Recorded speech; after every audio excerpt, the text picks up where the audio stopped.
this segment, I'm going to show you a tip on how to make going around the ear with your neck trimmer a little bit easier for you.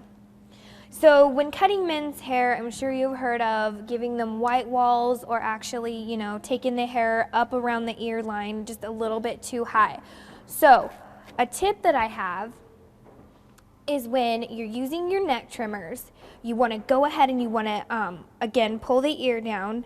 You want to slightly angle your clippers. You don't want them to hang out like this, because obviously, as you can see with the hair, and if I have it right here, look at how much hair I'm going to end up taking right there. So all I need to do is just slightly angle that out. As I'm coming around, what that's going to do is the clipper is going to kick the rest of this hair out, and it's going to be just the perfect amount that you need to take off when trimming around the ears. So I'm going to slightly angle my clippers, and as you can see, it's just bumping the hair up just ever so slightly, all that I need. I'm going to do the same thing coming in this way. And then at that point, I haven't taken it too high, and I haven't given him white walls. Stay tuned for our next segment, which I'm going to show you how to taper in the sideburns and how to get them even.